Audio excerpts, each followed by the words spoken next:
guys, what's up? It's Angela, and welcome to the Exodus Group, where we are here to help you rebuild after leaving the Jehovah's Witnesses or any other cult organization.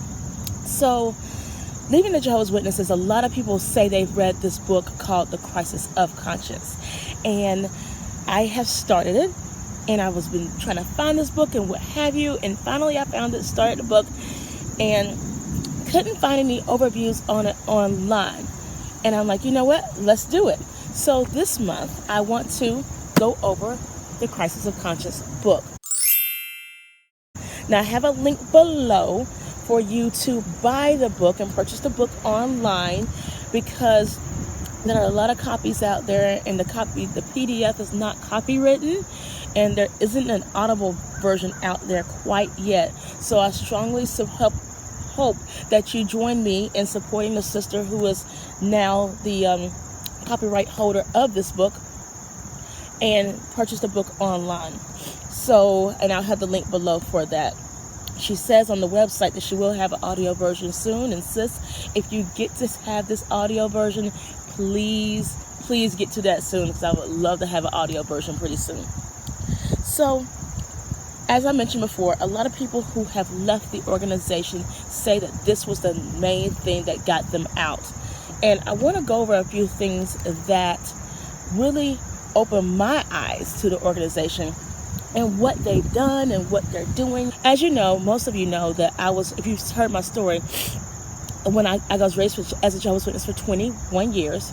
And then when I got out, I was physically out and mentally in. So that's POMI. Some people call that a liar. Some people call that whatever, but that was my journey. A lot of people are physically in and mentally out, which means they're in the organization and feel like they know they can't leave, or for whatever reasons and personal reasons, they're unable to leave. So they don't leave the organization, but they're mentally out and they know that this is not the truth as the organization calls it. Fred Franz was different. Raymond Franz, that Fred Franz is his uncle. He has a different viewpoint of the organization, because many of us will never be governing body members.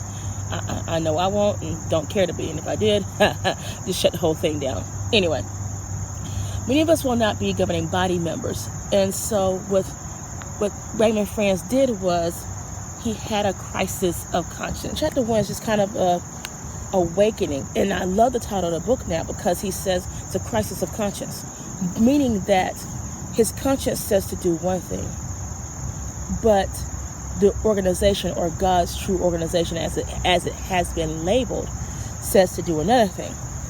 And so he says, on one hand, and I'm going to read on page 7, he says, on one hand, they feel impelled to reject imposing their human authority between themselves and their creator, to reject religious dogmatism, legalism, authoritism, and hold true to teachings of Christ Jesus on not to any human or religious body held on any man. But on the other hand, they face risk losing lifelong friends, seeing family relationships traumatically affected, sacrificing a religious heritage that may reach back generations. And that's kind of a crossroads that many of us do not come easy. And that is the one thing I've always told to those who come across my path who are disfellowshipped or who are leaving the organization. Not that you're stronger than anybody else who's still in, but those, except for those who are physically out, mentally in and physically out, those of us who left the organization, I think, especially for me, when I finally got to that point where I was like, you know what? My conscience couldn't stand for this. I had to support myself and my spirit, and not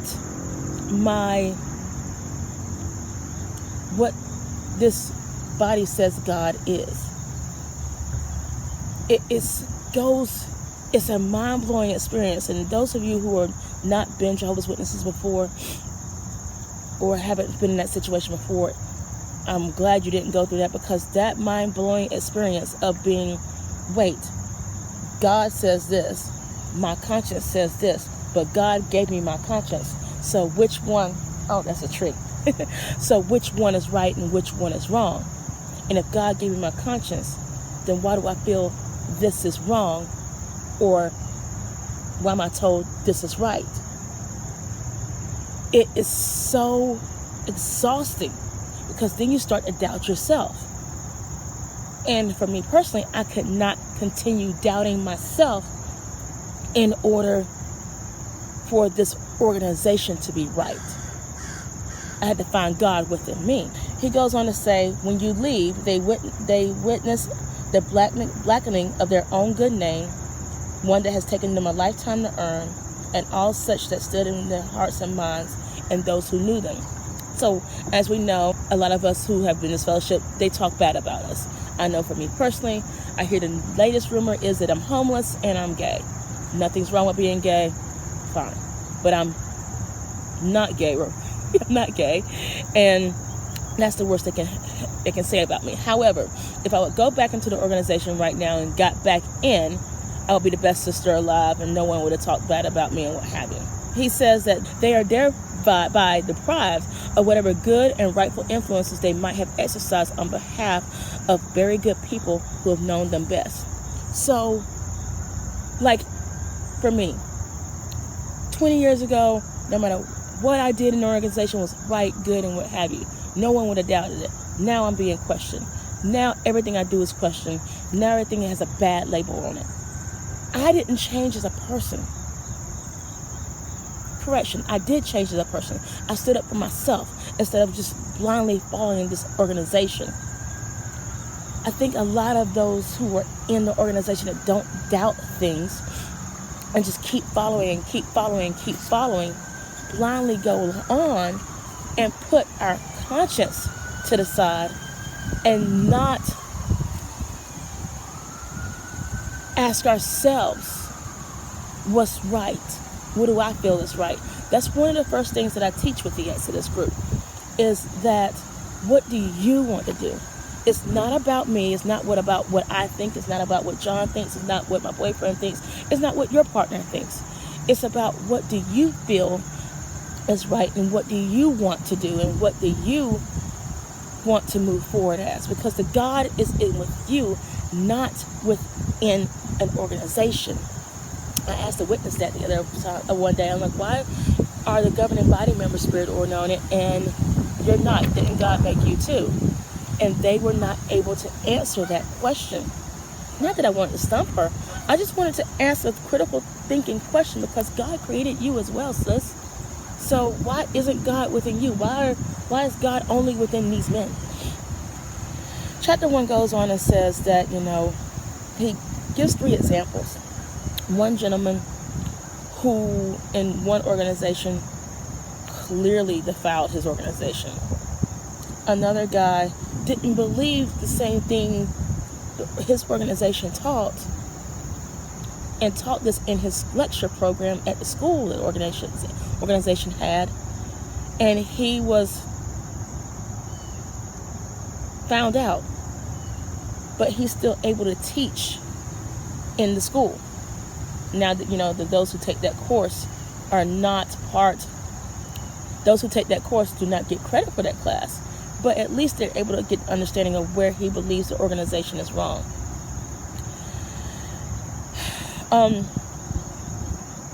The third person just had questions, and this is a Jehovah's Witness. The third question just had questions with the elders and just kind of asked questions, to his friends or what have you. Got found out and got completely kicked out of the organization. Just out. You're out of there. You're no longer one of us. Peace. Have a good day. What have you. And Brother Franz says the strictness of the official action taken towards each of these men by the respective religions organizations was inversed to the proportion of their actions. So the one that was a Jehovah's Witness was literally kicked out. But, and you'll go on to read this when you get the book, the guy that did something worse, and I can't remember where exactly it is, he literally just got a slap on the wrist. So what he was saying is that it was inverse. The one that did a major infraction to his religion just got slapped on the wrist. The one just asked questions because he needed to ask questions to prove to himself that Jehovah was real or what have you, got kicked out of the religion. So interesting how he brings this up. So we go on to talk about how most of us only know about Jehovah's Witnesses from the door-to-door activity, and they don't take blood and what have you. And he goes on to say he had to write this book. He wasn't going to write this book because he was going to fade away into the quiet and be done. And you know what? If you're Jehovah's Witness, fine. But he had a crisis in his mind saying, if this is going on, who else is suffering? And his conscience would not let him relax and would not let him just be. He had to speak forward. So chapter 2 goes on to how Brother Franz became a Jehovah's Witness. It's a very in-depth, detailed discussion on how he became a Jehovah's Witness. He was born in, he was baptized in 1939. He became a missionary. Of course, his uncle, Fred Franz, is part of the governing body. So he was rapidly part in missionaries and what have you. He went overseas. He actually helped out a lot of people. At one point, they were missionaries in a part of in Ohio. And he helped this brother and sister out who were literally getting beaten out of the town because of what they were doing in preaching work. And he swooped in and picked them up, and the sister just in the car crying, and there's a picture of the gentleman in the car and what he looked like. And the beatings that this brother took was just tremendous. So he goes on to talk about how Brother Rutherford gave the children's book out in 1941. And I want to read this to you. And I think this is where Jehovah's Witnesses get their whole it's better not to marry, but to also stay within the organization thing, okay? And say, so he's giving Brother Norris talking to the kids. The kids are lined up in front of the stage. And of course they don't know they're getting a book yet. He says, our hope is that within a few years our marriage may be consummated in the Lord's grace, and we shall have sweet children that will be an honor to the Lord. We can well defer our marriage until lasting peace comes to earth. Now we must add nothing to our burdens, but be free and equipped to serve the Lord. When the theocracy is full sway, it will not be a burden to have a family. It will not be a burden to have a family. This is where I believe the energy of Jehovah's Witnesses comes from for not having children in this system of things. If you look at the circuit overseers and the district overseers and the missionaries, or the district overseers are gone, but when we were in, there were district overseers. Children are almost like having a burden. The sister on Stop the Shunning, Stephanie, she says this. Children feel like unnecessary baggage in this time of the end. Why would you have children on this side of the system of things? People literally say that. They literally say, why would you have children on this side? Wait till next time. And that was ingrained in me. And I honestly believe that that's one of the reasons why I don't have children today, because it was ingrained in me not to have children. So that's where this prophecy came from. And he goes on to say that now he wrote this book in the 90s, I do believe. He goes on to say that, these children who received this book at this time are now in their 80s and 60s and 80s and are unable to have kids now. So what do? There's plenty of sisters out there who literally gave their life to Watchtower in their past childbearing years now and wanted to have families because the time of the end was around the corner. And now they can't. So the organization still is just like, oh, sucks to be you. Sorry, sis. He goes on to talk about how him and his brother and his missionary partner would live in a box that was 1.8 meters to 4.3 meters. It was only 14 feet long. And they lived in this. And they would only get $15 a month from Bethel. And what they did during this time is that they would take the money from the magazines. Remember how we used to get money from where I watched Trying to Wake magazines? They'll take the money from the magazines and live off that. And what he would do, because we were taught to be so honest, instead of taking that $15, he would only request the difference to equal the $15. So let's say he's getting $15 in, but he got 10. He would only ask the governing body, the Bethel, for 5 and live off of that. He says plenty of days they only ate on bread. Still preaching this preaching work, going about preaching the preaching of being a missionary. Of course, he didn't get married till 1937 until he was like 37 years old. So sad. It's just, and they never had children. Him and his wife never had children. Before this, they go on to talk about how he would smuggle literature into Puerto Rico. And, smuggle literature into the Dominican Republic by taping it to his body. And he almost got found out, but he kept this going on, and he was able to keep this going on. And you know, guys, when we were witnesses, we were able to do theocratic warfare and bend the rules how we want to, because it's going to work for us, but don't bend the rules for anybody else. So this theocratic warfare, per se, was him taping these banned materials into the Dominican Republic to spread out the good news of God's kingdom. Him and his wife got married, and they too became missionaries. They lived in a small home with an Indian couple, and they talk about how the stress of fighting off bugs every night overcame his wife. That they would have rats, roaches, fleas crawling all over them and what have you, and it's just got so bad that she developed a gastrointestinal disorder with extreme diarrhea and extreme vomiting. Of course, injections help, but because the nights were filled with, crawls through the kitchen of rats and crawls of, roaches, and of course, no one wants to see roaches, and she had to endure this, it led to her getting sicker and sicker. So they finally were able to be moved, and they got to another location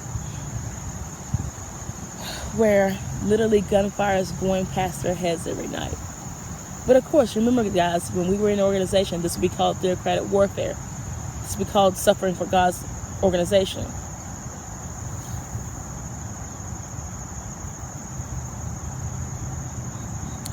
So finally, he was able to get, President Noor asked him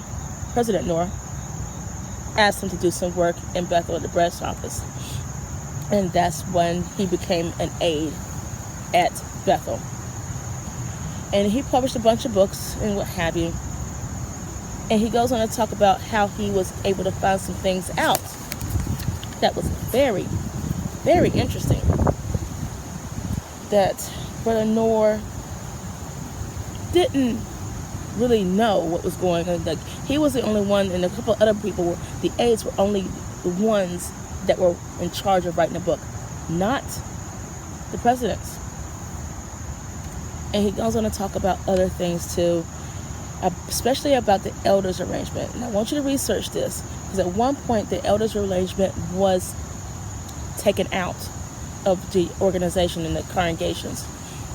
And because of the research that Brother Franz put in, they had to put back in their elders arrangement. And Brother Noor got pretty mad about that. Then he goes on about the 607 BCE doctrine. And this is one of the things that kind of awoke in him, because he really, really wanted to understand why we believe 607, but I think it's 604.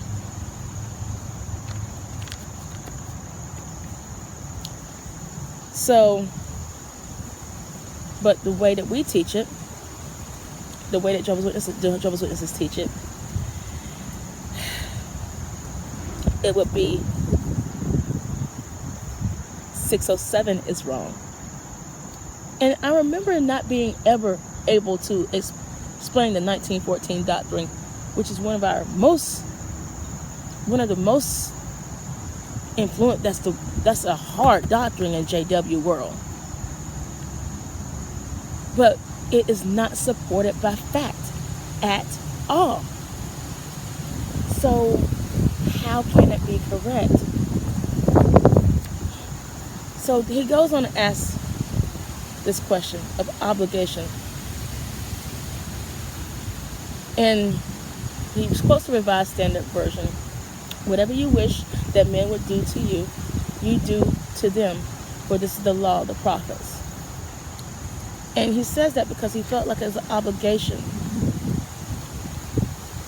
to those who are in the organization. And he literally battles with this in this chapter, and I love that, because he has an obligation to go, wait, this is not right. But at the same time, I'm going to endure name calling. I'm going to endure my good name being ran to the ground. I'm going to endure losing my family, because he brought so many people into the organization that now he's no longer a Jehovah's Witness. And it really, really, really is an eye-opening experience on what he battled, both physically in order to bring the good news to others, but also battled mentally in order to write this book, because he knew it was going to change a lot of things.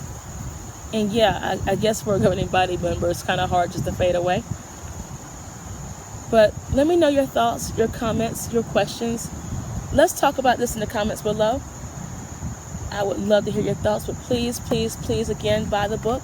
I'm going to put the link below so that sis can get the money, because this information needs to get out, and so that she can helpfully get the Audible version as well.